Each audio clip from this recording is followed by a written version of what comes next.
समस्त को स्वागत कर आज वीडियो को। आज हम पढ़ा मुस्लिम लीग है। Muslim League All Indian Muslim League जोटा के फॉर्मेशन होता 1906 फॉर्मेशन होता। पेन हाँ अखिल भारतीय मुस्लिम लीग बा ऑल इंडियन मुस्लिम लीग एक ऐतिहासिक राजनीतिक संगठन थिला। एटा एक राजनीतिक संगठन थिला जहाँ 1906 मसीह ब्रिटिश भारत में प्रतिष्ठित होता। आउ केबे फॉर्मेशन होता 1906 ब्रिटिश भारत जिते ब्रिटिश मैंने राजनीति करते भारत में से समय यह फॉर्मेशन होता। यह भारतीय मुसलमान संप्रदाय स्वार्थ रक्षा करने गठित होता। बेसिकली मुसलमान मान स्वार्थ रक्षा करने यह गठन होता एवं परवर्ती समय पाकिस्तान गठन मुख्य आंदोलनकारी हो पड़ा। परवर्ती समय यह पाकिस्तान गठन होगा पछर मुख्य ऑर्गेनाइजेशन थिला कि मुस्लिम लीग। तार प्रतिष्ठा और पृष्ठभूमि केमती प्रतिष्ठा होता और तार पृष्ठभूमि बैकग्राउंड कौन थिला हला केबे फॉर्मेशन होता 1906 अखिल भारतीय मुस्लिम लीग जन्म 1906 मसीहा डिसेम्बर 30 तारिख दिन ढाका रे जोटा कि वर्तमान बांग्लादेश राजधानी ठारे होइतिला हला। यह all Indian Mohammed education conference तो वार्षिक अधिवेशन समय गठित होता। कौ समय होता all India Mohammedan educational conference तार वार्षिक अधिवेशन बेले यह गठित होता।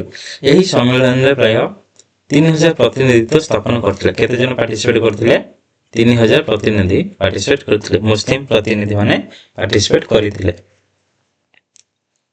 नवाब ख्वाजा सलीमुल्लाह यही प्रस्ताव देथिले। आ ए प्रस्ताव को के देथिले मोस्ट इंपोर्टेंट ए प्रस्ताव को के देथिले राजा सलीमुल्लाह गोटे मुस्लिम मानक में एक ऑर्गेनाइजेशन बना जाऊ बोली से प्रस्ताव देथिले जे मुसलमान मानक राजनीतिक स्वार्थ रक्षा पाई एक पृथक राजनीतिक दल गठन करा जाऊ। से कौन कहले ना मुसलमान मानक जो स्वार्थ रक्षा करिया पई गोटे राजनीतिक दल मुसलमान मानक पई गठन करा जाऊ हला। के देथिले नवाब ख्वाजा सलीमुल्लाह। यही प्रस्ताव को हाकिम अजमल खां समर्थन करथिले। आ जन के समर्थन करथिले हाकिम अजमल खां समर्थन करथिले। यही सम्मेलन रे यह सर्वसम्मति क्रमे पास हेतिला। आ समस्त यह को गोटे हाँ गोटे करा जाय गोटे ऑर्गेनाइजेशन समस्त मुस्लिम मानकर हित पई सेदिमे समस्त यह को सहमति देथिले बा समस्त सपोर्ट करथिले। यही संगठन प्रथम उद्देश्य था ब्रिटिश सरकार सह भल संपर्क रखा। मेन उद्देश्य कौन थी ना ब्रिटिश सरकार संगे भल आम संपर्क रखा और भारत मुस्लिम मान राजनैतिक अधिकार सुरक्षा कर मुस्लिम मान राजनैतिक सुरक्षा राजनीति भी से पार्टिसिपेट कर सेमती जेहेतु से समय ब्रिटिश शासन करते ब्रिटिश मान को तेल मारिक रखा से चाहते है जहाँफल ब्रिटिश माने या भी समस्त सुविधा अपॉर्चुनिटी प्रदान करते चाहूले। यार स्थापन मुख्य नेता माने यही स्थापन होता ऑल इंडियन मुस्लिम लीग बा अखिल भारतीय मुस्लिम संगठन ताहा पछर नेता माने को माने थिले नवाब ख्वाजा मोल्ला ये मुख्य प्रवर्तक थिले हला। आउची आगा खां प्रथम सभापति मोस्ट इंपोर्टेंट हाँ सभापति किए थिले आगा खां थिले। आउ नवाब बिकार उल मुल्क आउ होची नवाब मोहसिन उल मुल्क यही 4 जन होचंदी यार मुख्य नेता थिले जेतले ई मुस्लिम लीग फाउंडेशन होता। परवर्ती समय जिन्ना यार पार्टिसिपेट करते 1913 रे पार्टिसिपेट करते है मोहम्मद अली जिन्ना। यही समय भारत में इंडियन नेशनल कांग्रेस 1850 गठित होता। या पूर्व कौन होता ना आईएनसी फॉर्मेशन होता इंडिया रे प्रधान राजनीतिक शक्ति था और यह राजनीतिक मेन भूमिका ग्रहण करता कि आईएनसी किंतु अनेक मुसलमान माने मन करथिले जे कांग्रेस मुख्य हिंदू शास्त्र में कार्य करछि किंतु मुसलमान माने भाबुथिले एई जो आईएनसी अछि यह केवल हिंदू ପାଇଁ कार्य करूछि तांको स्वार्थ प्रति से कार्य करूछन्ति आ मुस्लिम मानकर कोनोसी सेपरेट ऑर्गेनाइजेशन नाही। शायद अहमद खान को अलीगढ़ आंदोलन आ शायद अहमद खान को आंदोलन करथिले अलीगढ़ आंदोलन मुसलमान मानक शिक्षा और ଆଧୁନିକତା ଆଡ଼କୁ ନେଇଥିଲା। ଆଉ ମୁସଲମାନ ଏଇ ଯେଉଁ ଆଲିଗଡ଼ ଆନ୍ଦୋଳନ ହେଇଥିଲା ସେଥିରେ ମୁସଲମାନମାନଙ୍କୁ ଶିକ୍ଷା ଏବଂ ଆଧୁନିକ ଆଡ଼କୁ ନେଇଥିଲା।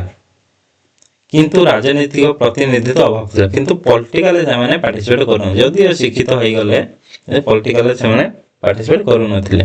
ବ୍ରିଟିଶ ସରକାର ମଧ୍ୟ ଏହି ଦଳକୁ ଉତ୍ସାହିତ କରିଥିଲେ। ଆଉ ବ୍ରିଟିଶ ସରକାର ମଧ୍ୟ କାହାକୁ ଉତ୍ସାହିତ କରିଥିଲେ ଏହି ଦଳକୁ କହିଲେ କିଏ? ମୁସଲିମ ଲିଗକୁ। ହେଲା,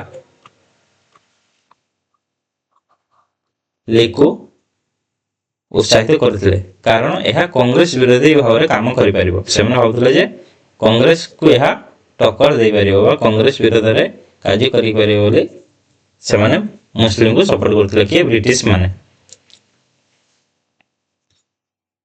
ମୁସଲିମ ଲିଗର ପ୍ରମୁଖ ନେତା, ଆଉ ଏଇ ଯେ ମୁସଲିମ ଲିଗ ଫର୍ମେସନ ହେଇଥିଲା ତାହାର ନେତା ମାନେ କୋଉମାନେ ମେନ୍ ନେତା ଥିଲେ? ମୁସଲିମ ଲିଗ ସଫଳତା ପଛରେ ଅନେକ ପ୍ରମୁଖ ନେତାଙ୍କ ଭୂମିକା ଥିଲା। ଆଉ ଏହା ପଛରେ ଅନେକ ମୁଖ୍ୟ ନେତା ଥିଲେ। ମହମ୍ମଦ ଅଲି ଜିନା। ହେଲା, ମହମ୍ମଦ ଅଲି ଜିନା ମୁସଲିମ ଲିଗ ଗଠନର ସବୁଠାରୁ ପ୍ରମୁଖ ନେତା ଥିଲେ। ମୁସଲିମ ଲିଗ ପ୍ରମୁଖ ନେତା କିଏ ଥିଲେ? ଅଲି ଜିନା। ଅଲି ଜିନା ଥିଲେ। ସେ ପରେ ପାକିସ୍ତାନର ସ୍ଥାପକ ଭାବେ ପରିଚିତ ହେଲେ। ଆଉ ପରବର୍ତ୍ତୀ ଟାଇମରେ ପାକିସ୍ତାନର ଫାଉଣ୍ଡର ହିସାବରେ ତାଙ୍କୁ ମଧ୍ୟ କୁହାଯାଏ। ପାକିସ୍ତାନର ଜନକ କାହାକୁ କୁହାଯାଏ? ମହମ୍ମଦ ଅଲି ଜିନାଙ୍କୁ। ସେ ପ୍ରଥମେ ଭାରତୀୟ ଜାତୀୟ କଂଗ୍ରେସ ସହ କାମ କରୁଥିଲେ। ପ୍ରଥମେ ସେ କାହା ସାଙ୍ଗେ କାମ କରୁଥିଲା? ଆଇଏନସି ସାଙ୍ଗେ କାମ କରୁଥିଲା। କିନ୍ତୁ ପରେ ମୁସଲିମ ଲିଗରେ ନେତୃତ୍ୱ ନେଇଥିଲେ। ଆଉ ପରେ ମୁସଲିମ ଲିଗର ନେତୃତ୍ୱ ନେଇଥିଲେ କେବେ? 1913ରେ। 1913ରେ ନେଇଥିଲେ। ଜିନାଙ୍କୁ ପାକିସ୍ତାନର ଜନକ ବୋଲି କୁହାଯାଏ। ଆଉ ତାଙ୍କୁ ପାକିସ୍ତାନର ଜନକ କୁହାଯାଏ। ଆଉ ଜଣେ କିଏ ହେଉଛନ୍ତି? ଲିଆକତ ଅଲି ଖାଁ। ସେ ମୁସଲିମ ଲିଗ ଏକ ପ୍ରମୁଖ ନେତା ଥିଲେ। ଆଉ ଅନ୍ୟ ଜଣ ନେତା କିଏ ହେଉଛନ୍ତି? ଲିଆକତ ଅଲି ଖାଁ। ପରେ ପାକିସ୍ତାନର ପ୍ରଥମ ପ୍ରଧାନମନ୍ତ୍ରୀ ହେଲେ। ଆଉ ପାକିସ୍ତାନର ପ୍ରଥମ ପ୍ରଧାନମନ୍ତ୍ରୀ ହେଇଥିଲେ କିଏ? ଅଲି ଖାଁ। ହେଲା, ମୋଷ୍ଟ ଇମ୍ପୋର୍ଟାଣ୍ଟ, ପାକିସ୍ତାନର ପ୍ରଥମ ପ୍ରଧାନମନ୍ତ୍ରୀ କିଏ ଥିଲେ? ମୁସଲିମ ଲିଗ ଲକ୍ଷ୍ୟ ଉଦ୍ଦେଶ୍ୟ, ଏଇ ଯେ ମୁସଲିମ ଲିଗ ଫର୍ମେସନ ହେଇଥିଲା 1906ରେ, ତାର ମୁଖ୍ୟ ଲକ୍ଷ୍ୟ କ'ଣ ଥିଲା ଆଉ ତାର ଉଦ୍ଦେଶ୍ୟ କ'ଣ ଥିଲା?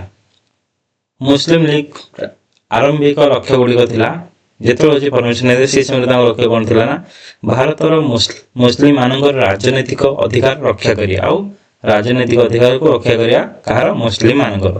ବ୍ରିଟିଶ ସରକାରଙ୍କ ସହ ଭଲ ସମ୍ପର୍କ ସ୍ଥାପନ କରିବା ଆଉ ଭଲ ସମ୍ପର୍କ ମଧ୍ୟ ରଖିବା ଇଂରେଜ ମାନଙ୍କ ସାଙ୍ଗରେ। ଭାରତର ଅନ୍ୟ ସମ୍ପ୍ରଦାୟ ସହ ମିଳିତ ଭାବେ ଶାନ୍ତି ଓ ସହଯୋଗ ରଖିବା।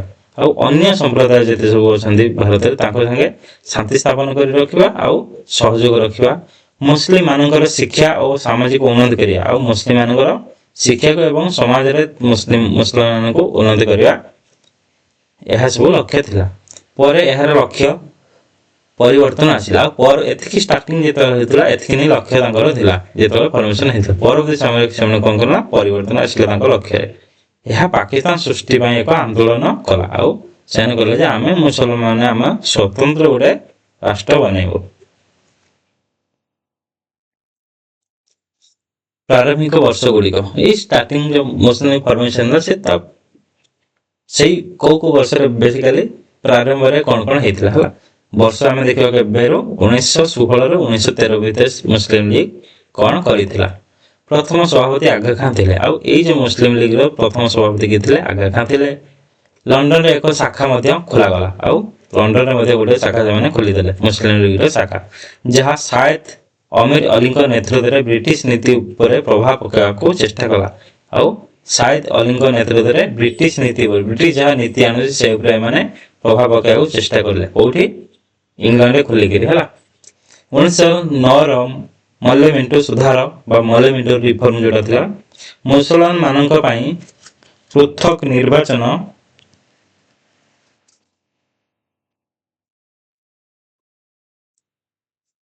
ମିଳିଲା।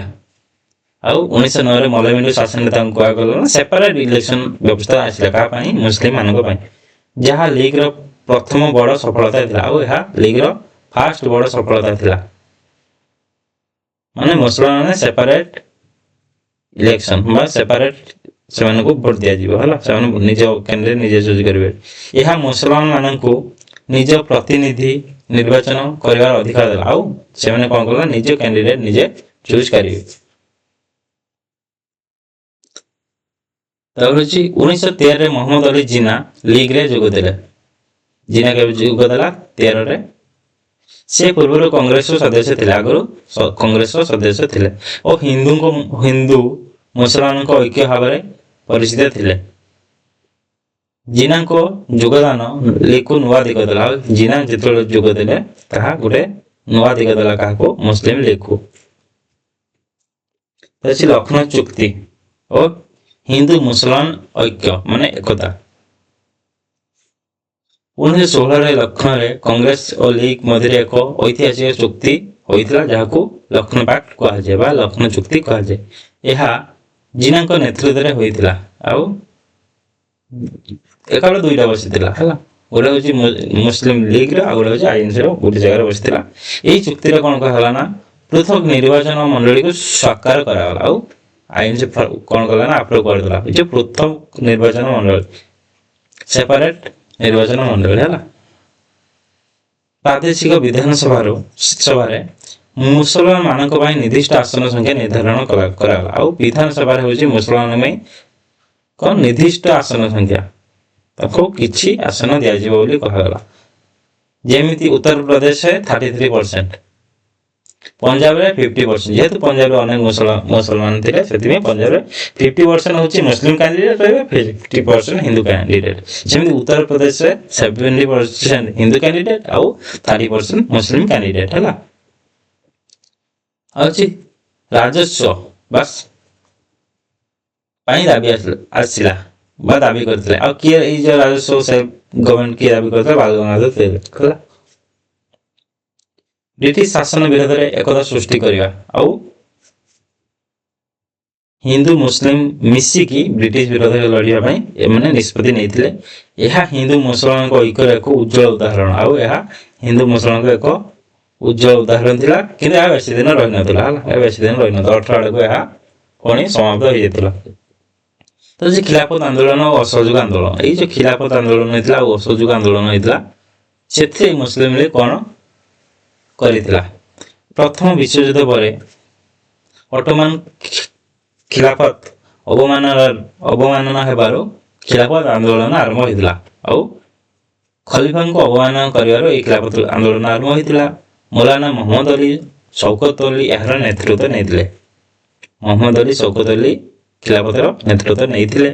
ଗାନ୍ଧିଜୀ ଏହାକୁ ଅସହଯୋଗ ଆନ୍ଦୋଳନ ସହିତ ଯୋଡ଼ି ଦେଇଥିଲେ। ଆଉ ଗାନ୍ଧିଜୀ କଣ କରୁଥିଲେ? ସେଇ ସମୟରେ ଯେହେତୁ ଅସହଯୋଗ ଆନ୍ଦୋଳନ ଥିଲା, ଏହା ସେଥିରେ ଯୋଡ଼ି ଦେଇଥିଲେ। ଯେହେତୁ ବ୍ରିଟିଶ ସରକାର ବିରୋଧରେ ଦି ଜଣ ସାରା ଆନ୍ଦୋଳନ କରୁଛନ୍ତି, ଦି ଜଣ ସାରା ମିଶିକି ଆନ୍ଦୋଳନ କରିବା ବୋଲି ସେମାନେ ଏହାକୁ ଯୋଡ଼ି ଦେଇଥିଲେ। କିଏ? ମହାତ୍ମା ଗାନ୍ଧୀ ହେଲା।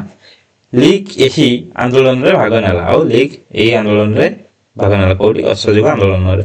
କିନ୍ତୁ 1924ରେ ଖିଲାଫତ ଆନ୍ଦୋଳନ ବନ୍ଦ ହେବା ପରେ ହିନ୍ଦୁ ମୁସଲିମଙ୍କ ସମ୍ପର୍କ ଖରାପ ହୋଇଗଲା। ଆଉ 24ରେ କଣ ହେଲା ନା ଖିଲାଫତ ଆନ୍ଦୋଳନ ବନ୍ଦ ହେଇଗଲା, ଯାହା ଫଳରେ ଖଲିଫାପଦ ଉଠିଗଲା। ଆଉ ସେଠି କଣ ହେଲା ନା ଅଟୋମାନରେ ନୂଆ ପ୍ରଧାନମନ୍ତ୍ରୀ ଆପଏଣ୍ଟମେଣ୍ଟ କରାଯାଇଥିଲା ହେଲା। ଆଉ ଖଲିଫା ଶାସନ ରହିଲା ନାହିଁ। କାମାଲ ବାଦଶାହଙ୍କ ଅଣ୍ଡରରେ ନୂଆ ପ୍ରାଇମ ମିନିଷ୍ଟର ଆପଏଣ୍ଟମେଣ୍ଟ ହେଇଥିଲା ହେଲା। ଆଉ କଂଗ୍ରେସ ଓ ଲିଗ୍ ମଧ୍ୟରେ ବିବାଦ ବଢିଗଲା, ଯାହା ଫଳରେ କଂଗ୍ରେସ ଲିଗ୍ ମଧ୍ୟରେ ପୁଣି ବିବାଦ ବଢିଗଲା, ଝଗଡା ବଢିଗଲା। କେବେ? 1924ରେ। ଜିନାଙ୍କ ନେତୃତ୍ୱ ପରିବର୍ତ୍ତନ। ଆଉ ଜିନାଙ୍କ ନେତୃତ୍ୱ କଣ ଥିଲା? ମୁସଲିମ লীଗ। ଆଉ ପରିବର୍ତ୍ତନ କଣ ଆଣିଥିଲେ? 1913ରୁ ଜିନ୍ନା ଲିଗ୍ରେ ଥିଲେ। 1913 ଜିନ୍ନା ଲିଗ୍ରେ ଥିଲେ, କିନ୍ତୁ 34ରେ ସେ ପୁଣି ସକ୍ରିୟ ହୋଇ ଲିଗ୍କୁ ପୁନର୍ଗଠନ କଲେ। ଆଉ ଲିଗ୍କୁ ପୁନର୍ଗଠନ କେବେ କରିଥିଲେ? 34ରେ ପୁନର୍ଗଠନ କରିଥିଲା।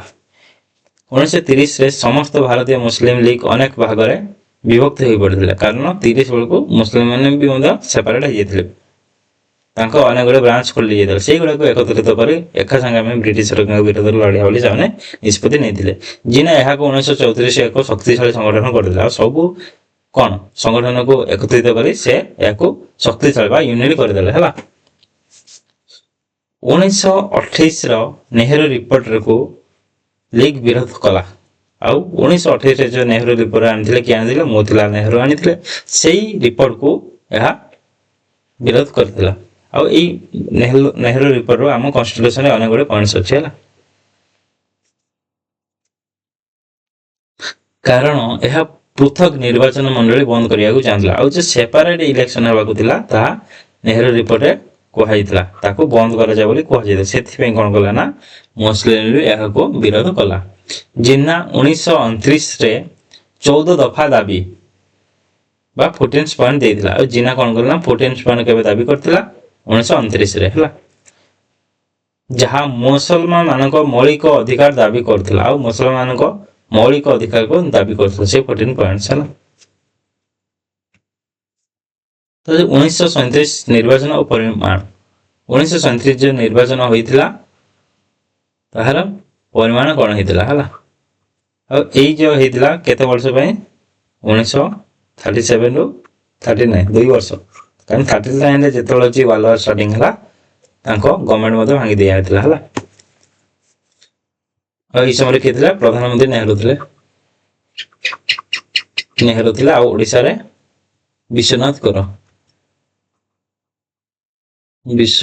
କର ତାଙ୍କ ଅଧ୍ୟକ୍ଷତାରେ ଗଭର୍ଣ୍ଣମେଣ୍ଟ ଫର୍ମେସନ ହେଇଥିଲା।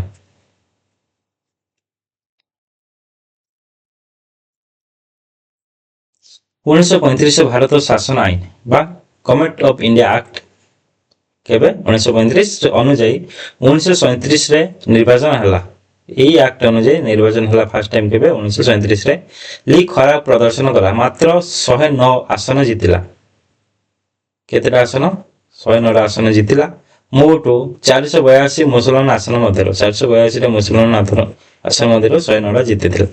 କଂଗ୍ରେସ ଅଧିକାଂଶ ପ୍ରଦେଶରେ ସରକାର ଗଠନ କଲା ଆଉ କଂଗ୍ରେସ ଅନେକ ଜାଗାରେ ନିଜର ସରକାର ଗଠନ କରିଥିଲା ଏହା ମୁସଲମାନ ମାନଙ୍କରେ ଭୟ ସୃଷ୍ଟି କଲା ଯେ ସ୍ୱାଧୀନ ଭାରତରେ ହିନ୍ଦୁ ବହୁମତ ସର୍ବଦା ଶାସନ କରିବେ ସେମାନେ ଭାବିଲେ ଯେ ଯେହେତୁ ହିନ୍ଦୁ ଏତେ ଅଛନ୍ତି ହିନ୍ଦୁମାନେ ଶାସନ କରିବେ ଆମର କିଛି ଫାଇଦା ହବନି ଆମକୁ ସେପାରେଟ ହେଇକି ଆମେ ପଳାଇବା ଯାହାଫଳରେ ଆମେ ମୁସଲମାନ ମାନେ ଗୋଟେ ନୂତନ ରାଷ୍ଟ୍ର ଗଠନ କରିବା ଏହା ସେମାନଙ୍କ ମୁଣ୍ଡକୁ ଆସିଗଲା ହେଲା ଏହି ଅଭିଜ୍ଞତା ଲିଗ୍କୁ ଶକ୍ତିଶାଳୀ କଲା ଆଉ ଏଇ ଯେଉଁ ଇଲେକ୍ସନ ଉପରେ ତାଙ୍କ ମୁଣ୍ଡକୁ ଏହା ଆସିଲା ହେଲା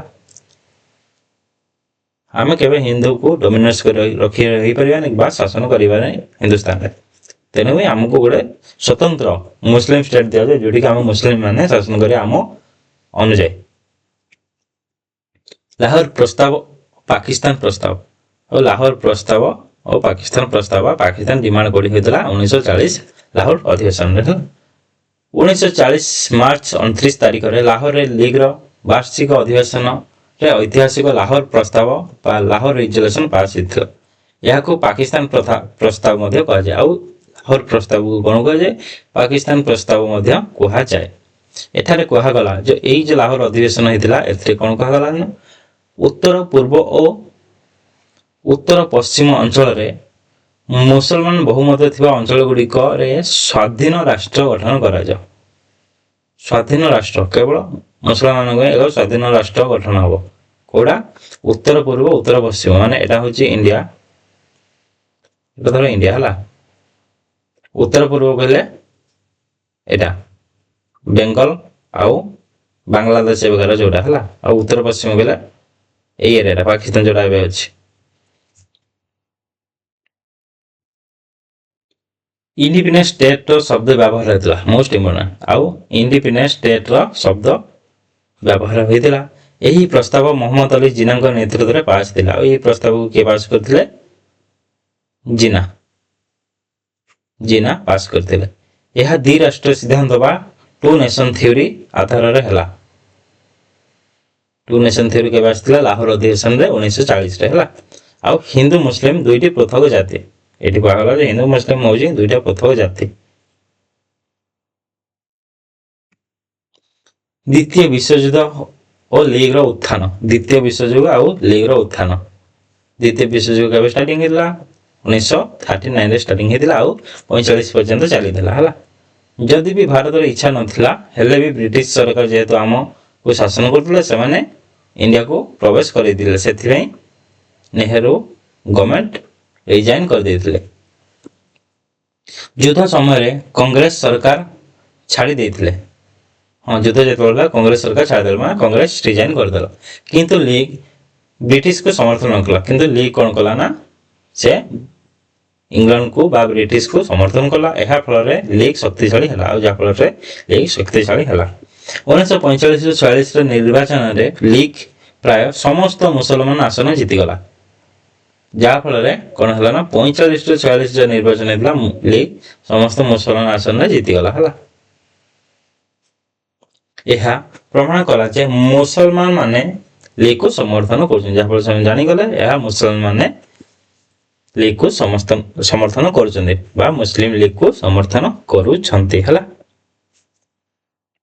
भारत विभाजन और पाकिस्तान गठन भारत केबे विभाजन होता पाकिस्तान गठन केबे होता है 1946 रे कैबिनेट मिशन प्रस्ताव आसिला 46 रे कैबिनेट मिशन आसिला किंतु लीग एवं कांग्रेस मध्य विवाद लगी रहा आ लीग कांग्रेस भितर झगड़ा चलला कहीं आउ लीग कौन कला ना डायरेक्ट एक्शन डे जोटा कि 1946 अगस्त 16 रे घोषणा कला जहाँ कोलकाता रे बड़ दंगा घटाइला कोलकाता रे बहुत बड़ दंगा देखा शेष 1947 जून 3 रे माउंट बैटन योजना घोषणा है आउ माउंट बैटन योजना बा थर्ड जोन योजना कहुए माउंट बैटन योजना को है किए आनी लॉर्ड माउंट बैटन है ये हूँ लास्ट कौन थे ना वाइसरॉय ऑफ इंडिया थे है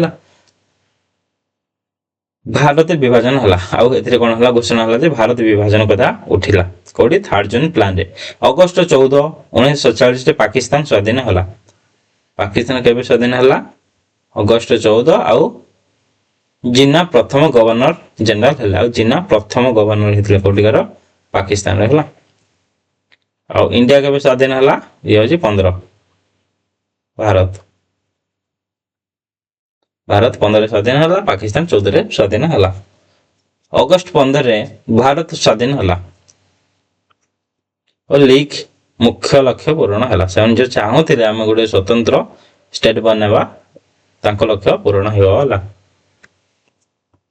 पाकिस्तान विभाजन पर लीग रो अवस्था लीग रो अवस्था कौन होता पाकिस्तान रे यह पाकिस्तान मुस्लिम लीग है पाकिस्तान यह कहला पाकिस्तान मुस्लिम लीग जिन आमर इंडियन नेशनल कांग्रेस अखिल भारतीय जातीय कांग्रेस जोटा थिला भारत रे इंडियन यूनियन मुस्लिम लीग रहिला और भारत रे जोटा रहिला सेटा इंडियन यूनियन मुस्लिम लीग रहिला मुख्यतः केरल रे सक्रिय है और केरल जेतु अनेक मुस्लिम थे केरल रे सक्रिय है लीग 1947 डिसेम्बर 15 रे भारत रे भांगीगला और लीग 1947 डिसेम्बर 15 भारत रे भांगीगला और मुस्लिम लीग रहिला नहीं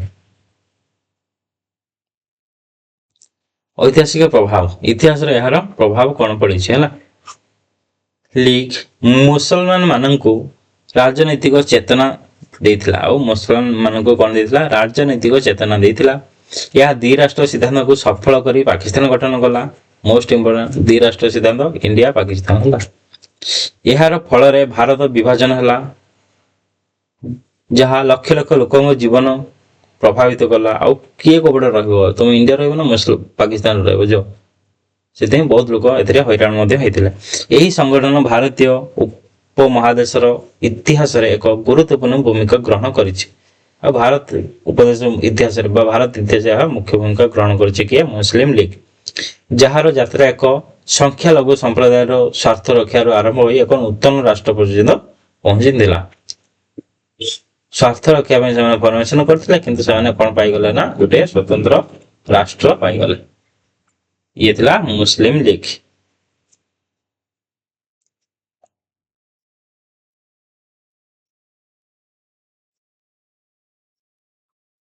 वीडियो जदि भल लगी लाइक शेयर सब्सक्राइब कर सांग मान को पठे दियो और नेक्स्ट के को टॉपिक ऊपर जानवा को चाहूच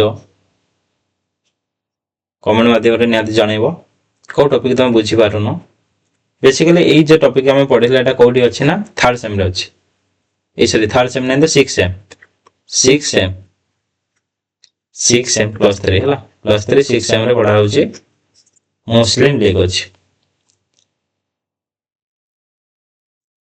और जो नोट्स बनाइबा चाहूँ स्क्रीनशॉट मार दियो आउ नोट्स बनै दियो किंतु थरे वीडियोटा भल भाव देख बुझा चेष्टा कर घटना कौन कौन होता जिना के पार्टिसिपेट करथिला लाहौर अधिवेशन केबे होइतिला माने तुम जानि परबेनी नहले